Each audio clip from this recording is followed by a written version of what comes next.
ओम शांति।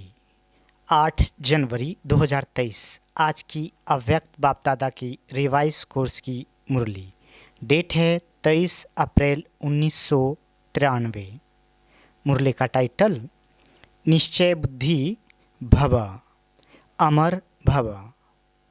आज बाप दादा सर्व अति स्नेही आदि से यज्ञ की स्थापना के सहयोगी अनेक प्रकार के आए हुए भिन्न भिन्न समस्याओं के पेपर में निश्चय बुद्धि विजयी बन पार करने वाली आदि स्नेही सहयोगी अटल अचल आत्माओं से मिलन मनाने आए हैं।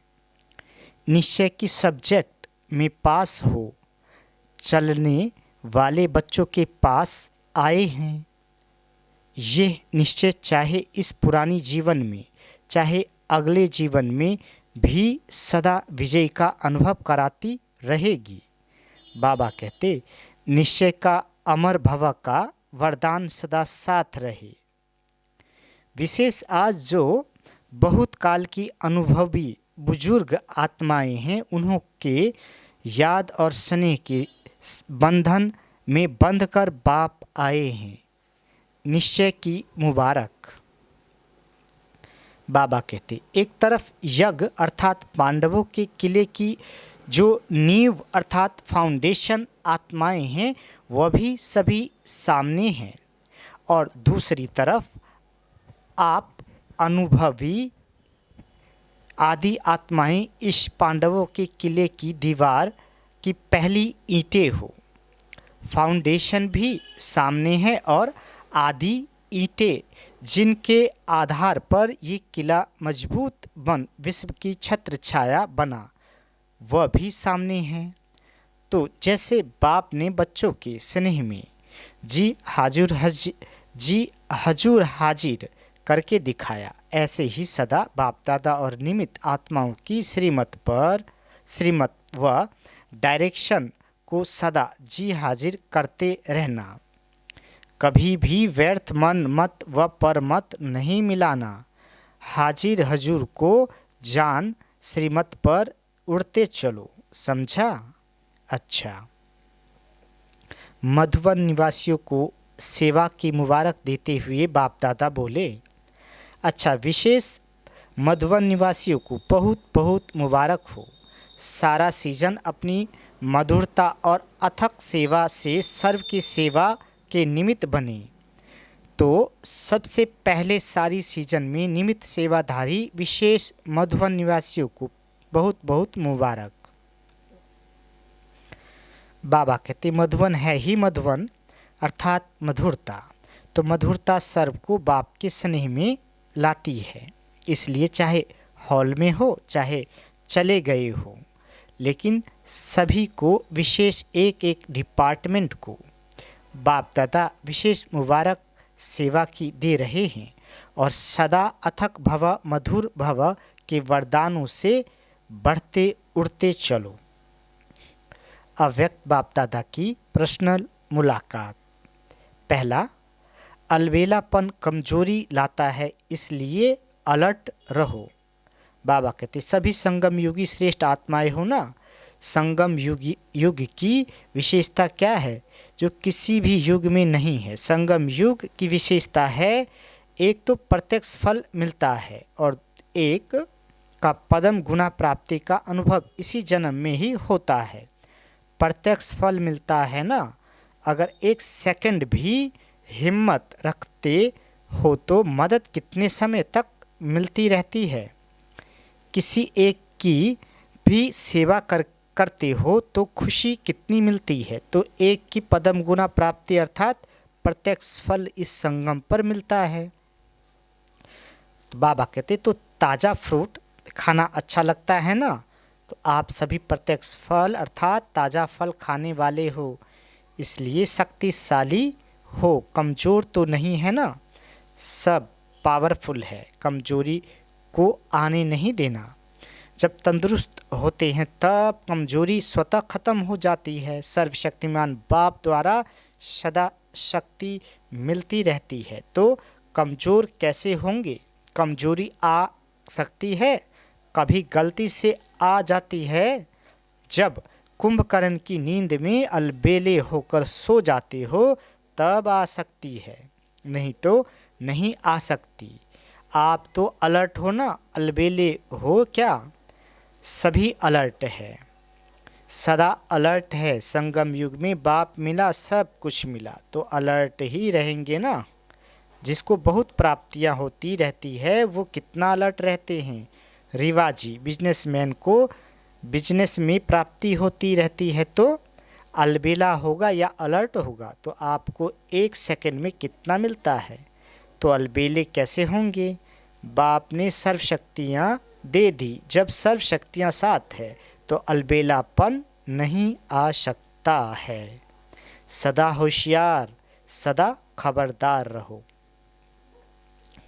बाबा कहते यूके को तो बाप दादा कहते ही हैं ओके।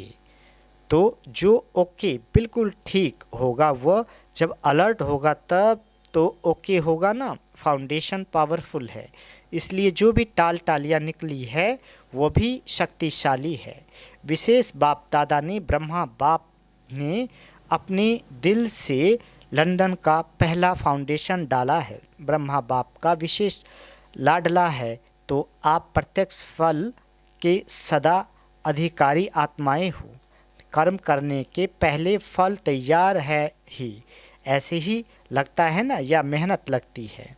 नाचते गाते फल खाते रहते हो, वैसे भी डबल विदेशियों को फल अच्छा लगता है ना। बाप दादा भी यूके अर्थात सदा ओके रहने वाले बच्चों को देख हर्षित होते हैं। अपना ये टाइटल सदा याद रखना, ओके, ये कितना बढ़िया टाइटल है। बाबा कहते सभी सदा ओके रहने वाले और औरों को भी अपने चेहरे से, वाणी से, वृत्ति से ओके बनाने वाले, यही सेवा करनी है ना। अच्छा है, सेवा का शौक भी अच्छा है। जो भी जहाँ से भी आए हो, लेकिन सभी तीव्र पुरुषार्थी और उड़ती कला वाले हो। सबसे ज़्यादा खुश कौन रहता है? नशे से कहो मैं, सिवाय खुशी के और है ही क्या? खुशी ब्राह्मण जीवन की खुराक है, खुराक के बिना कैसे चलेंगे? चल रहे हो तो खुराक है तभी तो चल रहे हो ना। बाबा कहते स्थान भी बढ़ रहे हैं। देखो, पहले 3 पैर पृथ्वी लेना बड़ी बात लगती थी और अभी क्या लगता है? सहज लगता है ना। तो लंदन ने कमाल की है ना, अभी 50 एकड़ ज़मीन मिली है। हिम्मत दिलाने वाले भी अच्छे हैं और हिम्मत रखने वाले भी अच्छे हैं। देखो, आप सबकी उंगली नहीं होती तो कैसे होता? तो सभी यूके वाले लकी हैं और उंगली देने में बहादुर है। दूसरा, अपनी सर्व कमजोरियाँ बाप को देकर बेफिक्र बादशाह बनो। सदा अपने को बेफिक्र बादशाह अनुभव करते हो या थोड़ा थोड़ा फिक्र है? क्योंकि जब बाप ने आपकी जिम्मेवारी ले ली तो जिम्मेवारी का फिक्र क्यों? अभी सिर्फ रेस्पॉन्सिबिलिटी है बाप के साथ साथ चलते रहने की। ये भी बाप के साथ साथ है, अकेले नहीं। तो क्या फिक्र है? कल क्या होगा ये फिक्र है। जॉब का फिक्र है, दुनिया में क्या होगा ये फिक्र है। क्योंकि जानते हो कि हमारे लिए जो भी होगा अच्छा होगा। निश्चय है ना, पक्का निश्चय है या हिलता है? कभी जहाँ निश्चय पक्का है वहाँ निश्चय के साथ विजय भी निश्चित है। ये भी निश्चय है ना कि विजय हुई पड़ी है। या कभी सोचते हो कि पता नहीं होगी या नहीं? क्योंकि कल्प कल्प के विजयी है और सदा रहेंगे। ये अपना यादगार कल्प पहले वाला अभी फिर से देख रहे हो। इतना निश्चय है ना कि कल्प कल्प के विजयी है। इतना निश्चय है, कल्प पहले भी आप ही थे या दूसरे थे। तो सदा यही याद रखना कि हम निश्चय बुद्धि विजयी रतन है। ऐसे रतन हो जिन रत्नों को बाप दादा भी याद करते हैं। ये खुशी है ना, बहुत मौज में रहते हो ना इस अलौकिक दिव्य श्रेष्ठ जन्म की, और अपने मधुबन घर में पहुंचने की मुबारक। तीसरा, बाप और आप ऐसे कंबाइंड रहो जो कभी कोई अलग न कर सके। सभी अपने को सदा बाप और आप कंबाइंड है ऐसा अनुभव करते हो। जो कंबाइंड होता है उसे कभी भी कोई भी अलग नहीं कर सकता। आप अनेक बार कंबाइंड रहे हो, अभी भी हो और आगे भी सदा रहेंगे, ये पक्का है। तो इस इतना पक्का कंबाइंड रहना तो सदैव स्मृति रखो कि कंबाइंड थे, कंबाइंड है और कंबाइंड रहेंगे। कोई की ताकत नहीं जो अनेक बार के कंबाइंड स्वरूप को अलग कर सके। तो प्यार की निशानी क्या होती है? कंबाइंड रहना। क्योंकि शरीर से तो मजबूरी से भी कहाँ कहाँ अलग रहना पड़ता है। प्यार भी हो लेकिन मजबूरी से कहाँ अलग रहना भी पड़ता है। लेकिन बाबा कहते यहाँ तो शरीर की बात ही नहीं, एक सेकंड में कहाँ से कहाँ पहुँच सकते हो। आत्मा और परमात्मा का साथ है। परमात्मा तो कहाँ भी साथ निभाता है और हर एक से कंबाइंड रूप से प्रीत की रीत निभाने वाले हैं। हर एक क्या कहेंगे? मेरा बाबा है, या कहेंगे तेरा बाबा है। हर एक कहेगा मेरा बाबा है। तो मेरा क्यों कहते हो? अधिकार है तभी तो कहते हो। प्यार भी है और अधिकार भी है। जहाँ प्यार होता है वहाँ अधिकार भी होता है। अधिकार का नशा है ना। कितना बड़ा अधिकार मिला है। इतना बड़ा अधिकार सतयुग में भी नहीं मिलेगा। किसी जन्म में परमात्मा अधिकार नहीं मिलता। प्राप्ति यहाँ है, प्रारब्ध सतयुग में है, लेकिन प्राप्ति का समय अभी है। तो जिस समय प्राप्ति होती है उस समय कितनी खुशी होती है। प्राप्त हो गया फिर तो कॉमन बात हो जाती है, लेकिन जब प्राप्त हो रहा है उस समय का नशा और खुशी अलौकिक होती है। तो कितनी खुशी और नशा है। बाबा कहते क्योंकि देने वाला भी बेहद का है तो दाता भी बेहद का है और मिलता भी बेहद का है। तो मालिक किसके हो, हक के या बेहद के? तीनों लोग अपने बना लिए दिए हैं। मूल वतन सूक्ष्म वतन हमारा घर है और स्थूल वतन में तो हमारा राज्य आने वाला ही है।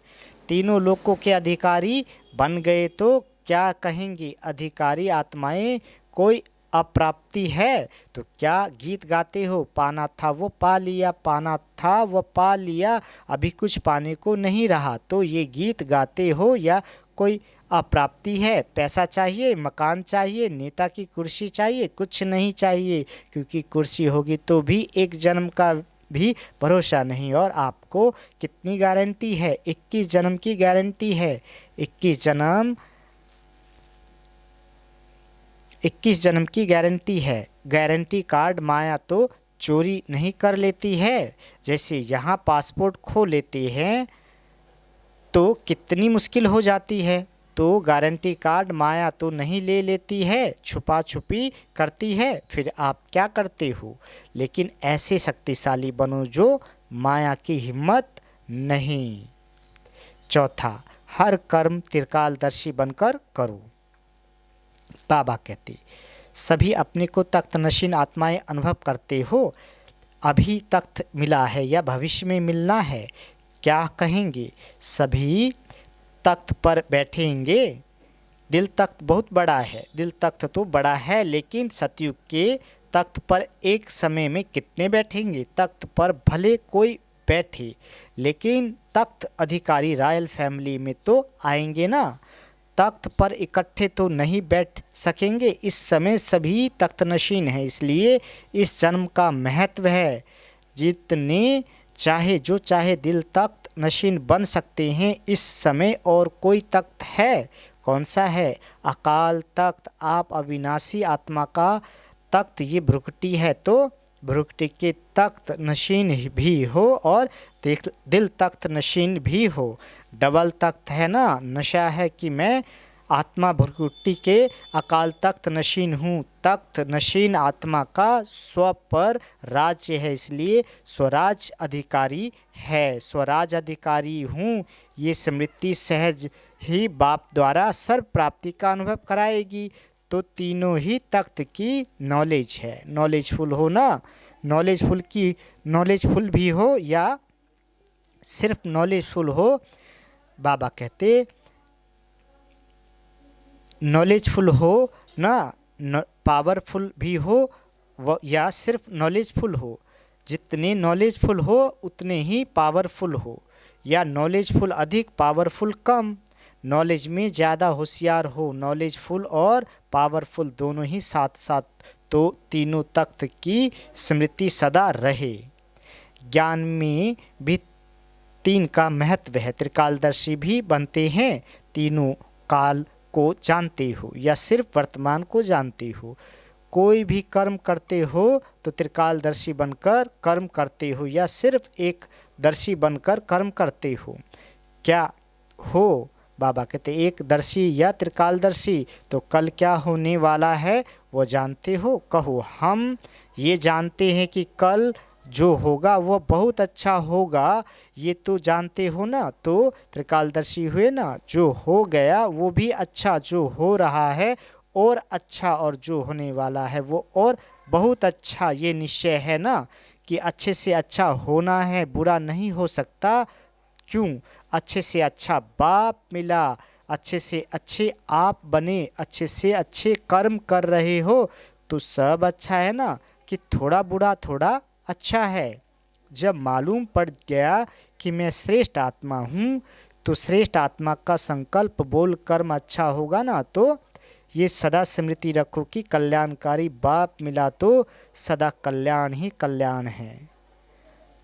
बाप को कहते ही है विश्व कल्याणकारी, और आप मास्टर विश्व कल्याणकारी हो, तो जो विश्व का कल्याण करने वाला है उसका अकल्याण हो ही नहीं सकता। इसलिए ये निश्चय रखो कि हम समय हर कर्म हर संकल्प कल्याणकारी है। संगम युग को भी नाम देते हैं कल्याणकारी युग। तो अकल्याण नहीं हो सकता, तो क्या याद रखेंगे? जो हो रहा है वो अच्छा, और जो होने वाला वो बहुत बहुत अच्छा। तो ये स्मृति सदा आगे बढ़ाती रहेगी। अच्छा, सभी कोने कोने में बाप दादा का झंडा लहरा रहे हो, सभी बहुत हिम्मत और तीव्र पुरुषार्थ से आगे बढ़ रहे हो और सदा बढ़ते रहेंगे। फ्यूचर दिखाई देता है ना। कोई भी पूछे आपका भविष्य क्या है तो बोलो हमको पता है, बहुत अच्छा है। अच्छा, वरदान।